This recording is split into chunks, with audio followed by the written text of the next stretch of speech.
تو سب سے پہلے بات کریں گے افسوسناک حادثے کی۔ یونان میں کشتی حادثہ، وزیر اعظم شہباز شریف کا کل یوم سوگ منانے کا اعلان، قومی پرچم سرنگوں رہے گا، جاں بحق ہونے والوں کے لیے خصوصی دعا کی جائے گی۔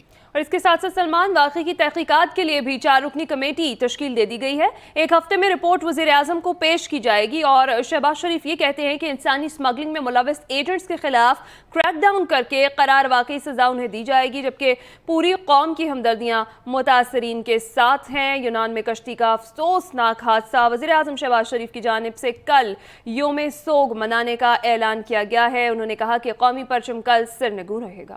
جی ہاں، یقینی طور پر ایک بڑا حادثہ، اور یہ وہ لوگ جو کہ اپنے ملک سے دوسرے ممالک میں ایک اچھے سوچ کے ساتھ ایک اچھے مستقبل کی تلاش میں جاتے ہیں، لیکن جس طرح سے یہ مشکل راستہ اپناتے ہیں، یقینی طور پر وہ کسی طور پر بھی محفوظ نہیں ہوتا۔ اکثر و بیشتر یہ پہلا حادثہ نہیں، اس سے پہلے بھی بہت سے حادثات ہوئے اور لوگوں کو منع کیا جاتا ہے، بار بار انتباہ جاری کیا جاتا ہے، لیکن یہ پھر بھی رسک لینے سے باز نہیں آتے۔ بالکل ایسا ہی یونان کشتی حادثے میں آزاد کشمیر کے بھی 28 نوجوان لاپتہ ہیں۔ آزاد کشمیر پولیس نے انسانی اسمگلنگ میں ملوث 9 ملزمان کو گرفتار بھی کر لیا ہے۔ ساتھ ہی ساتھ یہ بھی بتائیں آپ کو کہ ملزم خطیر رقم بٹورتے ہیں اور نوجوانوں کو سمندر کی بے رحم لہروں کے حوالے کر دیتے ہیں۔ اور یہاں پر جو ایک افسوسناک بات ہے وہ یہ ہے کہ یہی چیزیں اس سے پہلے بھی ہو سکتی تھی، لیکن جب بھی ایک ایسا حادثہ ہوتا ہے تو اس کے بعد یہ تمام ادارے حرکت میں آتے ہیں، لوگوں کو پکڑنا شروع کرتے ہیں۔ حالانکہ اگر یہ اب پکڑ سکتے ہیں تو یقینی طور پر اس سے پہلے بھی پکڑے جا سکتے تھے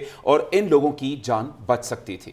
المناک واقعے پر آزاد کشمیر میں یوم سیاہ منایا گیا ہے اور تمام سرکاری دفاتر میں قومی پرچم سرنگوں رہے گا۔ اس حوالے سے ایک تفصیلاً رپورٹ تیار کیا ہے ہم نے، وہ دیکھیے۔ یونان کشتی حادثہ، آزاد کشمیر کے 28 نوجوان بھی لاپتہ ہو گئے۔ پولیس نے انسانی اسمگلنگ میں ملوث 9 ملزمان کو گرفتار کر لیا۔ گرفتار ملزمان سے تفتیش میں ہوش شبہ انکشافات سامنے آئے۔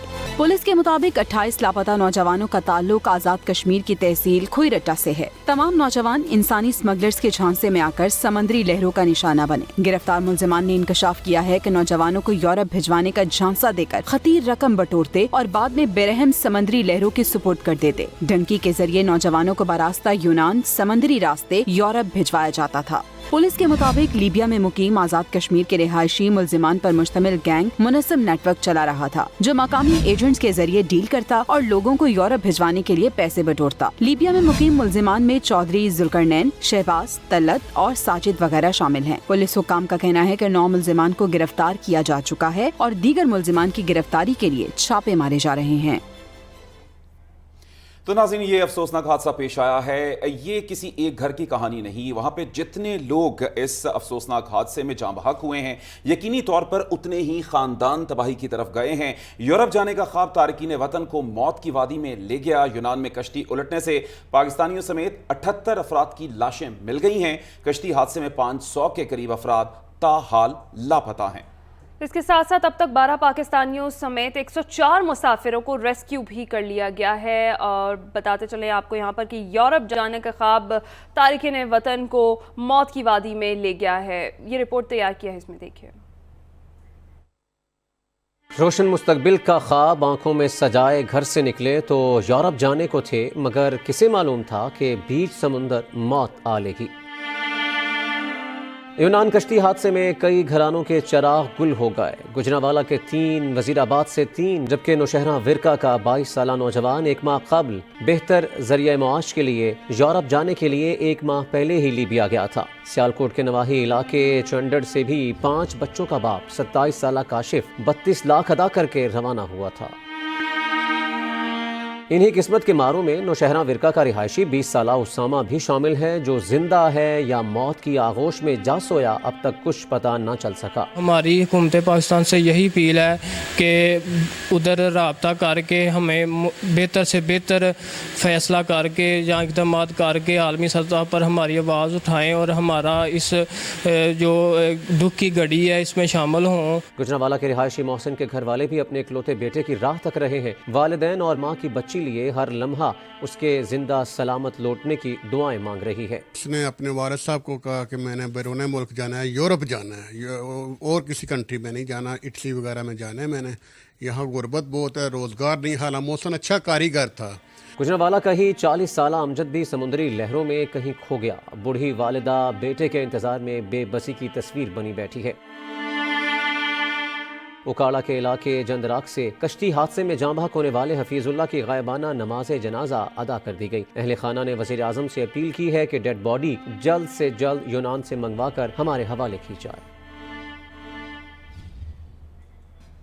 سلمان، آپ کو پتا ہے کہ بحیرہ روم کی غضبناک لہریں ہر سال ہزاروں تارکین وطن کو اب نگلنے لگی ہیں، جبکہ 2015 سے لے کر اب تک بحیرہ روم میں 27,000 سے زائد افراد بھی لاپتہ ہو چکے ہیں. جی ہاں، ایک بڑی تعداد ہے، 27,000 افراد. اور خاص طور پر اگر دیکھا جائے تو آج کل کا جو سوشل میڈیا کا دور ہے، ہمیں انٹرنیٹ پہ بہت سی ایسی ویڈیوز مل جاتی ہیں جہاں پر وہ لوگ کہ جو اس قسم کے مشکل راستے کو اپنا کر یورپ جانے کی کوشش کرتے ہیں، وہ اپنی آپ بیتی جب بتاتے ہیں تو پتہ چلتا ہے کہ کتنا مشکل سفر ہے. اور یقینی طور پر یہ کہا جاتا ہے کہ یہاں پر 90% چانسز ایسے ہیں کہ آپ کی موت واقع ہو جائے گی، لیکن پھر بھی لوگ رسک لیتے ہیں. تو بحیرہ روم کے حوالے سے یہ خصوصی رپورٹ جو ہے وہ تیار کی گئی ہے. یہ خصوصی رپورٹ دیکھیے گا. سہانے خوابوں کی تعبیر، قیمتی جانیں ضائع ہونے لگیں. انسانی اسمگلر نوجوانوں کو یورپ نہیں موت کے منہ میں بھیجنے لگے. بحیرہ روم کی غضبناک لہر ہر سال ہزاروں تارکین وطن کو نگل رہی ہے. 2015 کے بعد 14 جون 2023 کو پیش آیا یونان کشتی حادثہ، جسے سب سے زیادہ ہلاکت خیز قرار دیا جا رہا ہے. UN مائیگریشن ایجنسی کے ٹویٹ کے مطابق اپریل 2015 میں اٹلی کے راستے میں بحری جہاز تباہ ہوا تھا جس میں 800 افراد ہلاک ہوئے. یونان کشتی حادثہ اس سے بھی مہلک حادثہ ہو سکتا ہے. اقوام متحدہ کی ایک رپورٹ کے مطابق یورپ کا رخ کرنے والے تارکین وطن کی سالانہ تعداد 1,20,000 کے لگ بھگ ہے. غیر قانونی تارکین وطن کی آمد روکنے کے لیے یورپ نے زمینی اور بحری راستوں کی نگرانی میں اضافہ کر دیا ہے، لیکن اس کے باوجود لوگ بحیرہ روم کے انتہائی پرخطر راستے سے یورپ جانے کو ترجیح دیتے ہیں، کیونکہ زمینی سرحدوں کو عبور کرنا انتہائی دشوار بن چکا ہے. انٹرنیشنل آرگنائزیشن آف مائیگریشن حکام کا کہنا ہے کہ اٹلی نے رواں سال اب تک 55,000 سے زائد غیر قانونی تارکین وطن کو رجسٹر کیا ہے. ان میں اکثریت آئیوری کوسٹ، مصر، بنگلہ دیش اور پاکستان سے آنے والوں کی ہے. ناظرین، یونان کشتی حادثے میں لاپتہ افراد میں سے سیالکوٹ سے تعلق رکھنے والوں کی تعداد 11 ہو گئی ہے. لاپتہ ہونے والے مزید 2 نوجوان بلال رضا اور میاں عمر کا تعلق بھانو پنڈی سے ہے. انہیں یونان بھجوانے والا ایجنٹ رانا نقاش بھی اسی گاؤں کا رہنے والا ہے. جی ہاں، دوسری جانب لاپتہ نوجوانوں میں سے 4 کے جو لواحقین ہیں انہوں نے DNA ٹیسٹ کے لیے سیمپل دے دیا ہے. لواحقین کا یہ کہنا ہے کہ کوئی حکومتی ادارہ ان کی مدد نہیں کر رہا ہے. DNA ٹیسٹ کے لیے 55,000 روپے لیے جا رہے ہیں. یہ پیسے بھی وہ خود ہی ادا کرنے پر مجبور ہیں. اس کے ساتھ ساتھ ہم آپ کو یہ بھی بتاتے چلیں کہ یہ کشتی ڈوبی کیسے، یہ حادثہ پیش کیسے آیا، اس کے پیچھے کیا کیا وجوہات تھیں اور کیوں مسافروں کو بچایا نہیں گیا ہے. برطانوی میڈیا نے کچھ انکشافات کیے ہیں. جی ہاں، برطانوی میڈیا نے حکام پر سوالات اٹھا دیے اور المناک واقعے کے بعد سینکڑوں خاندان جہاں پر غمزدہ ہیں. یقینی طور پر اس حادثے کی مکمل تحقیقات ہونی چاہیے اور ہر وہ پہلو سامنے آنا چاہیے کہ آخر اس کشتی کو حادثہ کس طرح سے پیش آیا، کیونکہ یہاں پر ایک بڑی تعداد ہے ان افراد کی جو کہ ابھی لاپتہ ہیں، یقینی طور پر اس حادثے میں جاں بحق ہوئے ہیں. اسی حوالے سے ایک رپورٹ ہے، پہلے آپ یہ دیکھ لیجیے. بدقسمتی یا کہیں کوئی غفلت، یونان کشتی حادثے پر کئی سوالات نے جنم لے لیا. برطانوی چینل 4 نے کشتی حادثے کو یونانی حکام کی مبینہ غفلت کا نتیجہ قرار دے دیا. برطانوی چینل کے مطابق یہ کہا جا رہا ہے کہ یونانی جہاز نے ڈوبنے والی کشتی کو بچانے کی کوشش ہی نہیں کی. یونانی کوسٹ گارڈز نے کشتی کو رسی سے باندھنے کی کوشش کی جس کے باعث توازن برقرار نہ رہا اور کشتی الٹ گئی. یونانی وزارت برائے مہاجرین بھی کشتی کو بچانے کے لیے رسی پھینکنے کا اقرار کر چکے ہیں، جبکہ یونان کے نگران وزیر اعظم نے بھی مختلف افواہوں پر تحقیقات کا حکم دے دیا. تاہم یونانی کوسٹ گارڈز حکام رسی سے کشتی سے الٹنے کی خبروں کی تردید کر رہے ہیں. دوسری جانب کشتی میں ڈوبنے والے ہزاروں افراد تاحال لاپتہ ہیں. لاشوں کی شناخت کے لیے DNA کیا جا رہا ہے. اپنے پیاروں کی تلاش میں یونان آنے والے بھی بے بس ہیں. We don't know what to think because we're not sure if they have survived or they haven't survived. Obviously we've got a bit of hope that they have. We're trying to hold on to that, but at the same time if we get clarity then we can move on. But No one's helping in this country